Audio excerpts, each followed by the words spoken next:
Statistically speaking, the majority of psychotherapy patients are women. We traveled to Charlotte, North Carolina to speak with Shawntal Isaiah, a therapist there who works with women a great deal. Let's hear what she has to say about this special topic.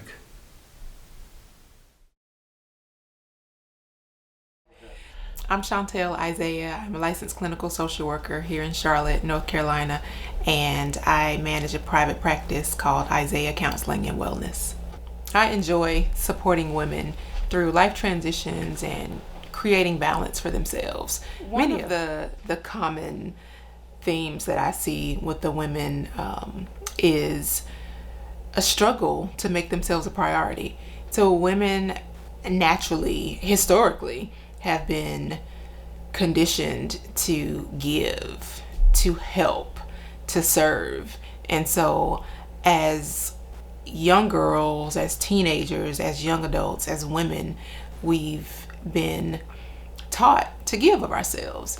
And so a lot of what I find I spend time doing in therapy is helping women give themselves permission to take care of themselves, to fill themselves up, to make themselves a priority. And so years ago, it was, oh my goodness, what do you mean take care of yourself? You've got a brother that you need to tend to, or you've got some cleaning that you need to do, or you need to make sure that your siblings have what they need. And so today, women are saying, but I have to be well in order for me to take care of you, in order for me to be a great mom, in order for me to be an amazing wife, I have to be well first. And so oftentimes breaking down those barriers so that women are not telling themselves all of these negative things about how they're taking care of themselves. I shouldn't be going to get my nails done, or I shouldn't be hanging out with my girlfriends. I shouldn't leave my children with the babysitter. Absolutely, you have to take care of yourself. And so whatever that looks like for you is what we have to define, because what's working for you now really isn't working for you. Many of my clients feel that pressure, and sometimes the pressure is self-imposed based off of what they saw growing up, or the things that we were taught as young girls to help, to give of yourself. And so as adults, many of us feel the same way. I need to be the best mom. I need to be the best wife. I need to be at the top of the ladder at my career.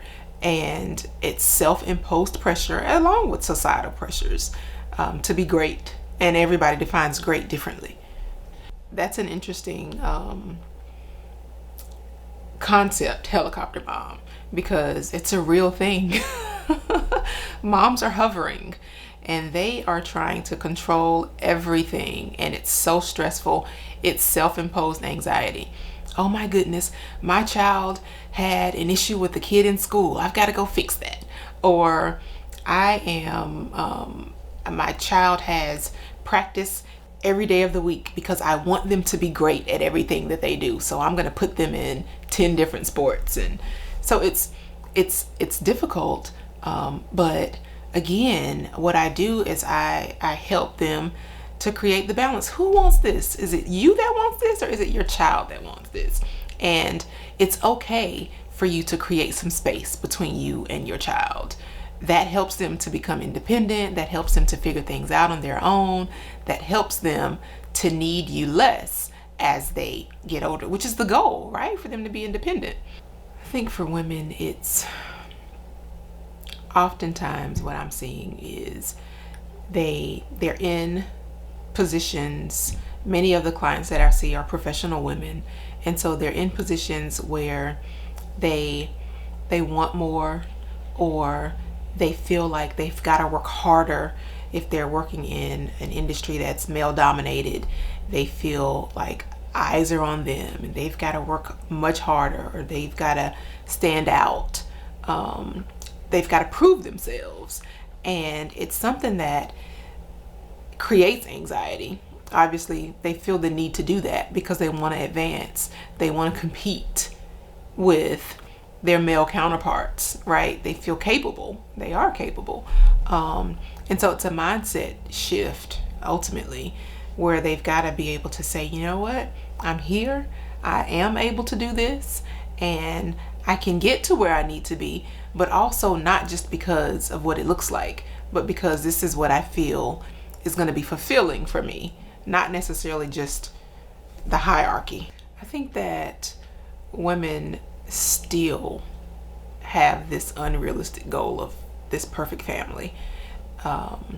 And that is a huge piece of their discontentment or their anxiety, because they're striving for perfection that's not even realistic. Nobody's perfect, right? And so we're all striving for this thing, this idea of a thing, and it creates struggle for us. There is no perfection. I help them combat that through acknowledging, validating their feelings, and helping them to see a different perspective. What if you weren't at the top of the ladder? Or what if your husband cooked dinner 3 days a week instead of you cooking dinner 7? What would that look like? How would that feel? So I try to help them create a different vision so that they can begin to think or see something different, and so that they understand that if you're not doing it all, that doesn't equal inadequacy. And so oftentimes they equate, oh my gosh, I'm tired, or I can't cook today, or I don't feel like going to the child's basketball game today because I'm exhausted. Oftentimes they equate that to I'm less adequate. I'm not a great parent if I'm not in the mood, or I'm not the best wife if I don't feel like cooking or spending time with my husband. So I help them balance those thoughts out and realize that doesn't equal inadequacy.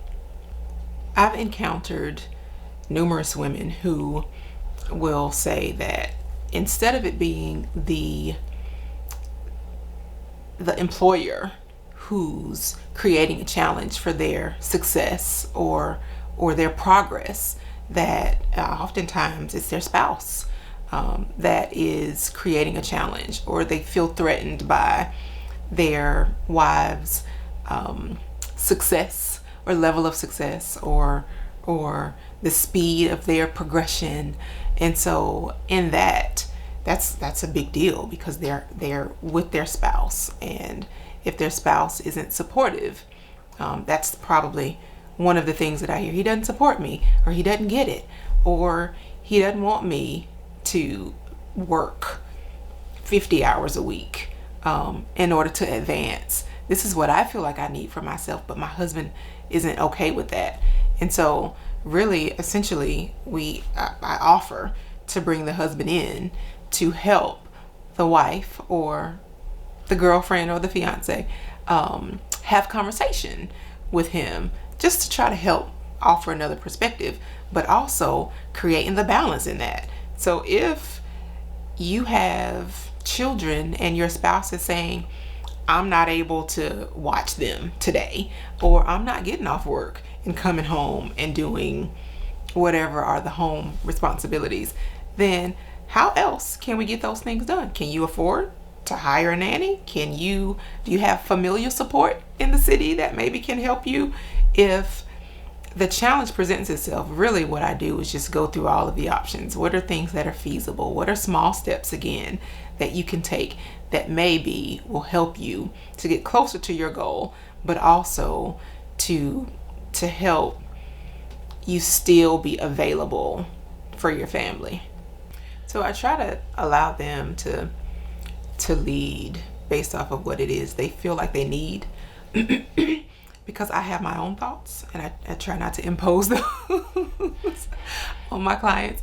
So essentially, if they say that they're really working hard to move through some of these things, then literally we just go through an outline of what's reasonable, what's realistic for them. So what are some steps that you can begin to take now that helps you get a little bit closer to that goal? Is there a conversation that you can have with your immediate boss? Or is there a conversation that you can have with the colleague who's already there? So really taking it one client at a time and situation and figuring out what's most ideal for them. But I'm here. I tell them I'm their cheerleader, so whatever you need, I'm supporting you through it. So we talk it through, we write some things out, do some journaling, and really create a plan to gradually address it. I use a relational model, and that's probably the number one method. Connecting with them, relating to them, understanding them, helps them feel comfortable and trust me in holding their information and supporting them through. Cognitive behavioral therapy obviously is another one that I use, helping them to just shift the way that they're thinking about themselves and their circumstances so that they can create a new thought process, be a little bit lighter on themselves, not so hard on themselves.